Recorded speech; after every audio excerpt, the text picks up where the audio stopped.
Hi, I'm Dr. Chuck with Your Filthy Mouth. Today we're going to be talking about flossing alternatives. Do you hate flossing as much as I do? Find out what your choices are. Your smile is beautiful and possibly deadly. Dr. Chuck is here to tell you how your mouth can hold the key to your overall health. Now, about that filthy mouth of yours. Hello and welcome to Your Filthy Mouth. I'm Suzanne Lynn with Dr. Chuck, and today we're talking about directed water irrigation stuff. Right. What does that mean? And what are we talking about? Okay, we're talking about ways of cleaning in between your teeth that are a lot easier than dental floss. Now, I'm not saying don't use dental floss, Okay. but I'm saying that there are ways that work just as good and maybe even better than dental floss that are a whole lot easier. Okay, so you might just kind of say water pick, but that's kind of like saying Kleenex, right? When you mean a tissue. Water pick is one of the instruments you can use. There's something called a shower breeze. They got different names for them. Basically, it's a water jet. Okay. You could probably get a big squirt gun if you could go in between there and keep it long enough. But it's a water jet. There's something called the Venturi effect. If you're old enough to have worked on carburetors used to have a Venturi. What that means is whenever you have a flowing fluid, it creates a negative pressure, a suction right next to it. If you're using directed water irrigation in your mouth and use like a water pick or using a shower breeze or one of the other devices, you hold it directly in between the teeth, let it shoot in between the teeth on high for 5 full seconds, a minimum of 5 full seconds. And when it's shooting through there, it creates a suction under the gums that sucks out some of the toxins and the debris that's coming out there. So it's just a whole lot easier than dental floss. The challenge I have with dental floss is most people don't floss, they pop. Okay. Popping is when you go in between the teeth, you wiggle around a little bit, you take it out, you go between the next one, you wiggle it out, you take it out. That's popping. Flossing is when you go in between the teeth, you wrap the floss 180 degrees around one of those two teeth, just like this microphone, then you slide it up and down 5 or 6 times on that, then you wrap it around the other tooth in that area, slide that up and down 5 or 6 times, take it out and go to the next one. Okay. Most people don't take the time to do that. Right. I'm not hung up on technique, I'm hung up on results. So whatever it takes to get the bacteria off of the teeth without damaging the tooth or the gums is something we want to do. So directed water irrigation, leave it right in between the teeth, 5 full seconds, just from the outside to the inside. You don't have to go the other way around. You don't have to go around the gum line because you don't want to accidentally shove things under the gums. Okay. So just go in between the teeth, in between the teeth, in between the teeth. But you want to leave it for the full 5 seconds, which is not 1, 2, 3, 4, 5. It's 1 Mississippi, 2 Mississippi, 3. It takes a while. But if you take this time, it takes 5 to 10 minutes to properly clean your teeth. You can't do it in 30 seconds. You can't even do it in 2 minutes. It takes 5 to 10 minutes to do it right. And so whatever technique you're doing, I love electric toothbrushes. I mean, those are great. But you can do it with a manual. It just takes longer. I love directed water irrigation. You can use dental floss. You can use those little brushes that go in between your teeth. But no matter what technique you're using, you need to check yourself. And that's why we're back to disclosing tablets or disclosing solution, which you can buy online. We got links on the website to get there, or you can go right on Amazon. You can buy it. Very inexpensive. So you clean your teeth as good as you can. Chew up one of those little pills or use some of the solution, and it's going to stain the plaque that you missed. Now go back and clean that off. And that's when you can really realize, am I doing a good job or am I doing an other than good job? Right. I have so many questions. First of all, water temperature, as I'm filling up my water irrigation, does that matter? As warm as you can comfortably tolerate. It opens things up more, so you want warm. Okay. So what is the big deal if you're brushing your teeth and, I mean, you don't get everything? Well, if you're leaving stuff behind, then now you have the bacteria, and then you have food for the bacteria. The bacteria starts growing in there. So it's fuel for bacteria. Absolutely. Well, yeah, that's exactly. You got the bacteria, and then you have food in between there. So when you're flossing, when you're using directed water irrigation, what you're cleaning out is everything. You're cleaning out the bacteria, you're cleaning out the food debris, you're cleaning out dead tissue debris, you're cleaning out whatever happens to be in there. So the whole idea is let's clean it out. So because we've done so many shows, I was inspired, of course, to use my water pick often. So this morning I brushed really good. I mean, like probably the full 7 minutes with the electric brush. I did the water pick and actually still saw some stuff come out. And I was really surprised. And there's stuff probably coming out that you don't even see. That's right.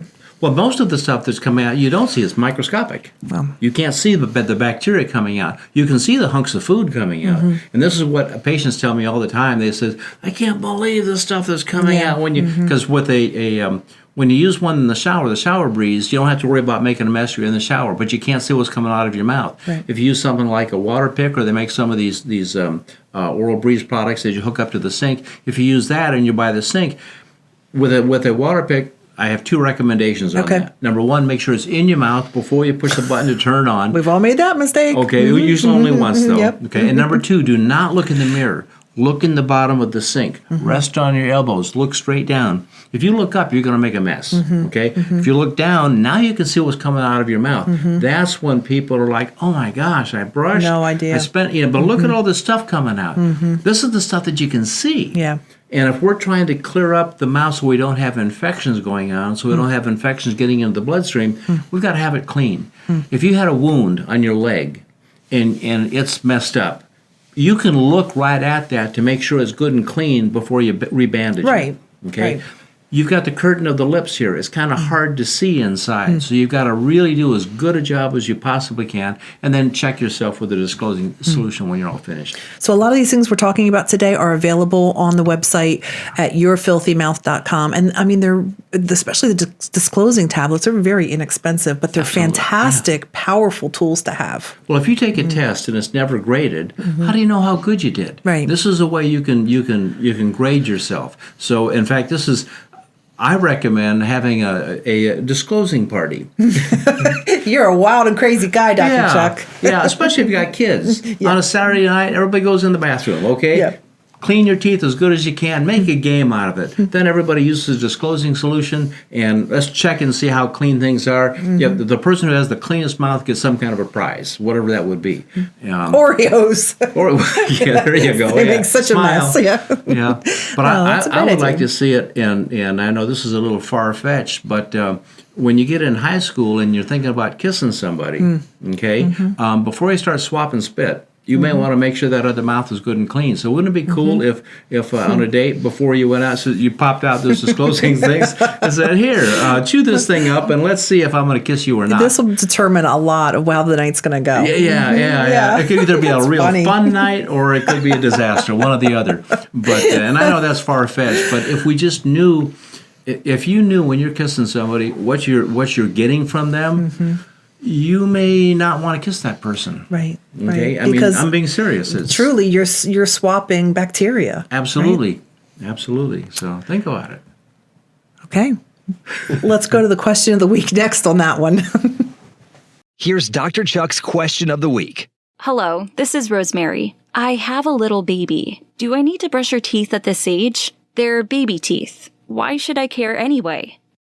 That's a good question. I mean, they're baby teeth. They're going to lose them anyway. Does it matter?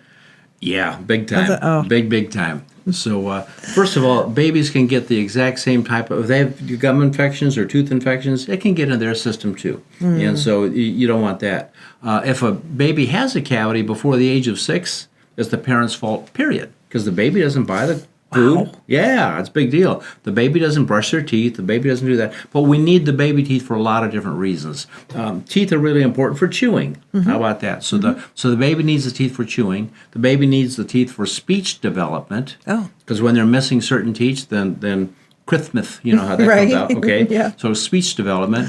And the last thing is you want to maintain a position for the adult tooth that's coming in that's going to be taking the place of that baby tooth. If you lose the baby tooth too soon, teeth are going to shift around. They're going to come out every which way. And if you didn't need orthodontics, there's a good chance you're going to need orthodontics if you don't take care of those baby teeth. So we've got those 3 aspects that have to do with the mouth. But then we also have the aspects of infections getting into the body. Can a baby get sick from a tooth infection? Gee, do you think? Can you get, I mean, if there was an infection, if the child had an infection on their face or their arm, you wouldn't. the same thing? Yeah, you'd clean it up and Infection get it is taken care infection. of. Right. So, take that a little bit of extra time. Now, it takes a little bit of practice to start cleaning that child's teeth in there, and that's why it's good if you can start when they're really young. And you can use your finger in there just to start with that. Maybe a wash rag on your finger. They get them used to something on the inside, and then it's not a big deal. You can move on to a soft toothbrush, and get them used to it. If the kids see you, because they learn way more from what we do than what we say. That's so true. if the kids, as they are growing up a little bit, they see mom and dad really taking care of their teeth, they're much more likely to take care of their own. If they see you neglecting yours, they're much more likely to neglect theirs. Yeah, I'm sure you've seen that. Yeah, history of families that come into your office. Like father, like son, like mother, like daughter, And this was an interesting thing. I had it was a Boy Scout. They were selling popcorn they were giving away, and the one mother that she found out I was a dentist. I was talking a little bit, and she said, "Can you get my son to brush his teeth?" And I said, "I don't know." I said, "Do you brush yours?" Oh, ouch. And the kid she's got an upper denture. She got false teeth on. And the mother was a little bit embarrassed. And I said, "Well, do you take care of your teeth?" "Well, no, she doesn't." She said, "Well, my bottom ones are kind of bad." And your kids are learning by watching you. True. So, Dr. Chuck mic drops. So wow. I don't think the mother was pleased that I used her as the example, but that's what kids learn. That's the truth. They look and see what we do, and if we're not doing it, why should they? Wow. That was a good So comeback. Rosemary, take care of your baby's teeth. It's a really important thing. Yeah. Rosemary, we're going to send you a coffee mug, Your Filthy Mouth coffee mug. Anyone who asks a question when you write in, or if you go to yourfilthymouth.com and click on that button, you can just talk right into your computer and ask a question. Just a real question, maybe with something that's going on with you or your family. We'd love to hear from you. And we'll just kind of wrap up the show. We're talking about directed water. What are the things we need to keep in mind about that? Well, number one, you need to clean the bacteria off your teeth no matter how you do it. And directed water irrigation is a really good way of getting in between your teeth. If you got really tight contacts, you have a hard time getting a floss in there. I'm not saying don't floss. Right. Okay. Right. But I am saying that we need to use whatever techniques we can use to get the bacteria off without damaging the tooth or the gums. And that's why directed water irrigation, warm water on high, directly in between the teeth, 5 full seconds. You'll do a wonderful job on that. And then check yourself with disclosing solution. Okay. One last thing. I notice when I go to the dentist that I always have to have extra care down in the plaque, probably from saliva. Does flossing, will that help keep the matrix from building and everything? Absolutely. All those things help to keep it from building. And a lot of times people build up a lot of tartar on the inside of the lower front teeth. That's where mine is. That's where, okay. Right under your tongue are 2 major salivary ducts. So if you leave any bacteria on the inside of those teeth, it's going to pick up calcium from the saliva and form tartar or calculus on your teeth right away. If you get it off every day, you don't get tartar down there. If you're getting tartar down there, that means you're missing when you're doing your home care, your hygiene. Time to go. Welcome to the human race, but you can always work on getting better, and that's what we want to do. Just Be get better. Love Yeah. that. Thank you, Dr. Chuck. Have a great one. Thanks for joining us. And be sure to subscribe if you're listening. Go to yourfilthymouth.com. Check out this information. I'm telling you, you're going to be blown away by the pictures and the graphs and the white papers and all the information in the store and everything cool on there. So Share it with your family and friends. The whole idea is, if we're just talking to you, that's great talking with you, but you've got family and friends that may have some issues, and if we can help them be a little bit healthier simply by having a healthy mouth, wouldn't that be nice? So please share it. thank you. This has been Your Filthy Mouth, a weekly podcast about how what happens in your mouth affects the rest of your body. This is important information, so please share it with your friends. Don't forget to hit the subscribe button on YouTube, iTunes, and all the other podcast sites. And drop by yourfilthymouth.com to ask Dr. Chuck a question or find dozens of links to information about oral systemic health. We'll talk to you next week.